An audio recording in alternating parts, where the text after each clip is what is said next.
Hey YouTube, it's another week and another reading with your favorite local Dullahan.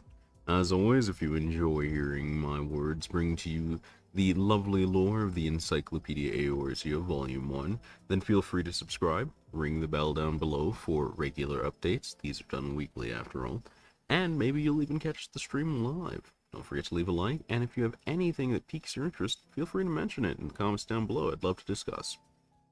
So last time we left off, just after the entrance to our recap to Heavensward, we had just started our team up with Lady Iceheart, and now we are moving onwards to try and convalesce with the dragons and figure out exactly what's up with this whole Ishgard thing, I believe. The Lord of the Hive. At the behest of the Lady Iceheart, or Isail as she requested they address her henceforth, the party stopped at the village of Tailfeather within the Chocobo Forest to rest and make inquiries before pushing on towards Somal.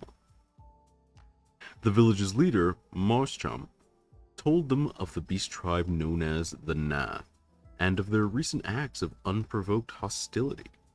According to the hunter, no one in the region, not even the mighty Dravanians, had been spared the insect-like people's aggression. Vidofnir, the leader of the dragons who call the ancient ruins of Enix Shrine home, later confirmed this account, declaring that she could not leave her post unguarded for fear of the Nath's god. Suddenly, the beastmen's aggression began to make sense. They had been acting under the influence of a primal.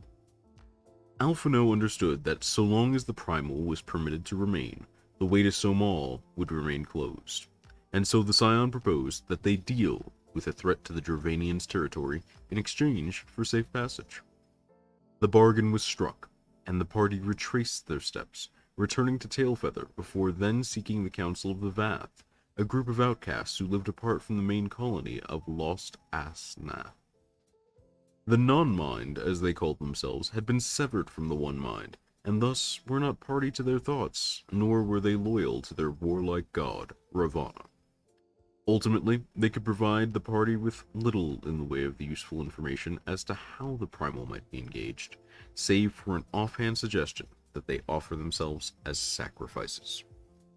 Isail and the Warrior of Light decided to heed the Vath's advice and surrendered themselves to the Nath after dispatching no small number of their drones. The plan worked, and soon the pair found themselves dragged before Lord Ravana, master of the sacred blades and wrath of the colony.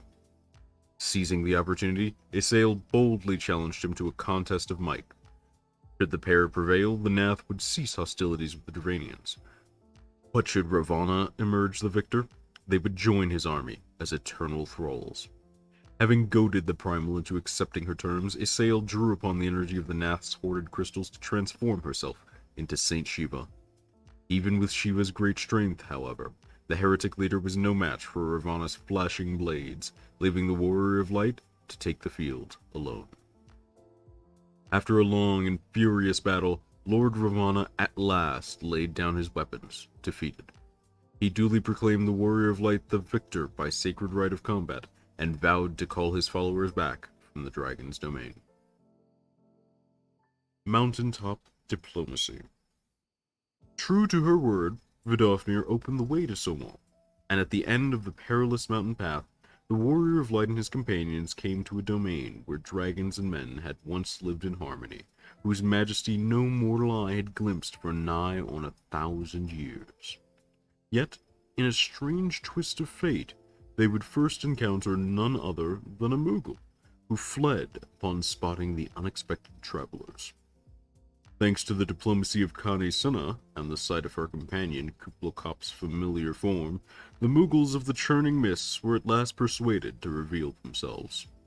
Despite Kuplokop's reassurances, however, the Moogles' chieftain, Moglin, was not convinced that the Warrior of Light would act in his people's best interests.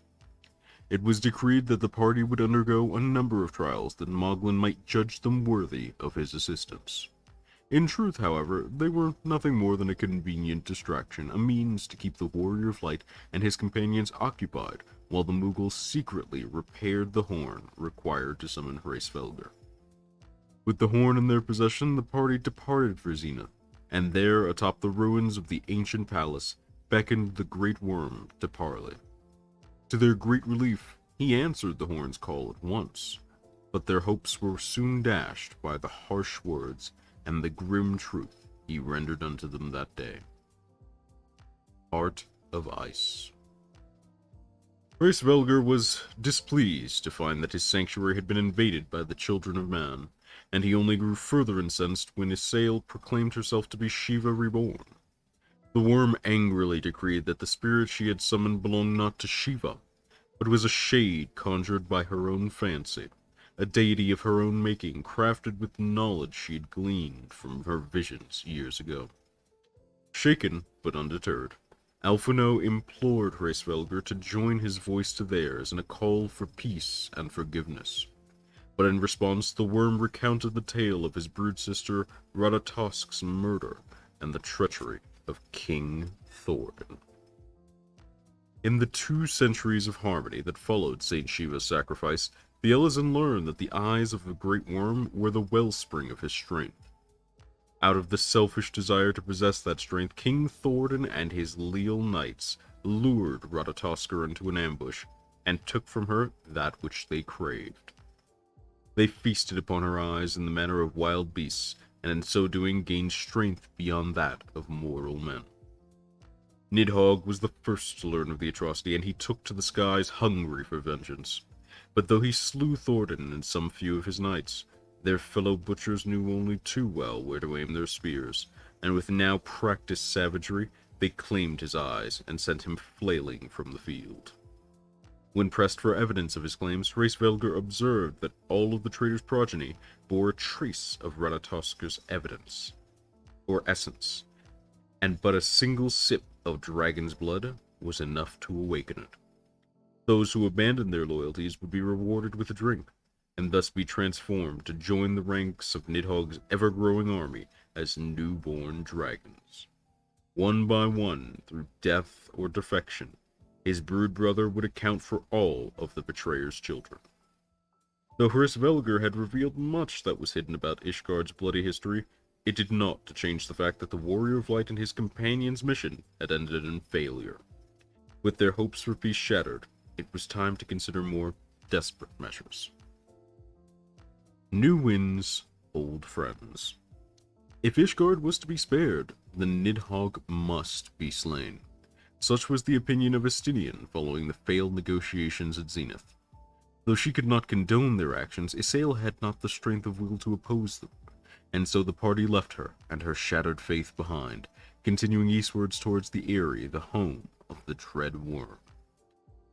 However, having sensed the death of his consort, a wary Nidhogg had surrounded his lair with a barrier of impenetrable winds.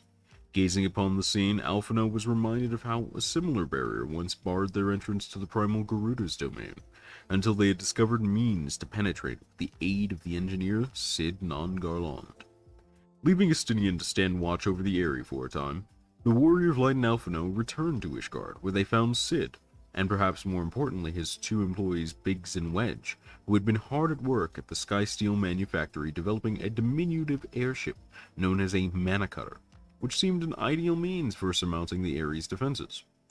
As they set about explaining the craft's various advantages and disadvantages, however, the door burst open to admit a panting Tataru, who had news of the Sultana. Noting the urgency of the situation, Cid bade the Warrior of Light and Alphinaud concentrate on matters in Ul'dah, while he and his engineers continued work on the manicutter. The Warrior of Light and Alphinaud returned to the Waking Sands, and there met with Rauban, who despite his injury had regained considerable strength. Awakening in Ul'dah. He and his allies had concluded that the Sultana was most likely being kept in a poison-induced sleep somewhere within the palace. However, before any attempt could be made to rescue her, they deemed it prudent to track down her poisoner, Miriel, the Sultana's former lady-in-waiting. Taking care not to alert the monetarists or their agents, the group converged upon the Silver Bazaar, where they confronted the former lady-in-waiting. But before Rauban could wring the truth from the trembling Miriel, Prioress Dulala appeared, accompanied by Lord Lolorito, who proceeded to reveal the details of the assassination plot. All of his actions, he claimed, were intended to expose and eliminate Teleji Adeleji, and to ensure the stability of Ul'dah. Captain Ilbert had been complicit in the scheme from the beginning, his services having been secured with a promise to support Alamegan independence once Lolorito's authority had been solidified. However, Ilbert had grown to despise his fellow countryman Rauban, calling him a traitor to their people and a disgrace to their homeland. His hatred had driven him to order the deposed Flame General's execution against Lolorito's wishes, forcing the merchant to sever all ties with his agent and withdraw his support of the Crystal Braves. As proof of his good intentions and a gesture of conciliation, Lolorito presented Rauban with the means to rouse the Sultana from her death-like state. Although he cared not for the merchant's motives, Rauban recognized that Lolorito had saved the Sultana's life, and for that he was willing to forego his vengeance. So it was that Nanamo Ulnamo was at last awoken from her slumber, and Rauban Alden was reinstated as General of the Immortal Flames. Into the Eyrie. With matters in Ul'dah resolved, the Warrior of Light returned to the Sky Steel Manufactory in Ishgard. There, he met with Cid Garland once more, who was pleased to announce that the Manicutters were undergoing final adjustments and would soon be ready to fly. Together with Estinian, who had recently returned to the capital, the Warrior of Light then met with Sir Aymeric and apprised him of recent developments, as well as their plan to assault the Eyrie and slay Nidhogg once and for all. The Lord Commander did not hesitate to pledge his blade to this cause, but Estinian was steadfast in his refusal, for should they fall, it would be Sir Aymeric's duty to command the city's defenses against the Horde. Alphino, too, wished to participate in the great endeavor, but he was denied by Estinian as well, who acknowledged his promise, but believed that his skills would not suffice. So it was that the Warrior of Light and the Azure Dragoon set forth to engage the Dreadworm Nidhogg in a battle that would forever change the course of history. As one of the first brood, Nidhogg was more than a match for any mortal being, yet Estinian was possessed of a secret weapon, the Eye of Nidhogg, safeguarded by the Holy See for centuries. An ancient relic and a wellspring of power passed down from Azure Dragoon to Azure Dragoon through the ages. With the Eye, Estinian could not only draw upon the worm's strength, but suppress it as well. Aided by the Azure Dragoon, the Warrior of Light finally succeeded in bringing the mighty creature down. Estinian then took to the air and delivered the coup de grace, gouging out Nidhogg's remaining eye with his legendary spear, Gaibold, and sending the lifeless worm tumbling into the clouds below. I think that is a fitting end for this segment of the tale, but rest assured there is more yet to come. Heaven's Wart is not ended yet, friends, and there is plenty more in this book besides. But for now, we're going to wrap things up. As always, thank you guys so much for watching. I'm glad you enjoyed this content. I'll keep making it as long as you do, and I'll see you next week with more. Make sure to join the Patreon if you want the video version of this week's stream sooner than everyone else. Take care.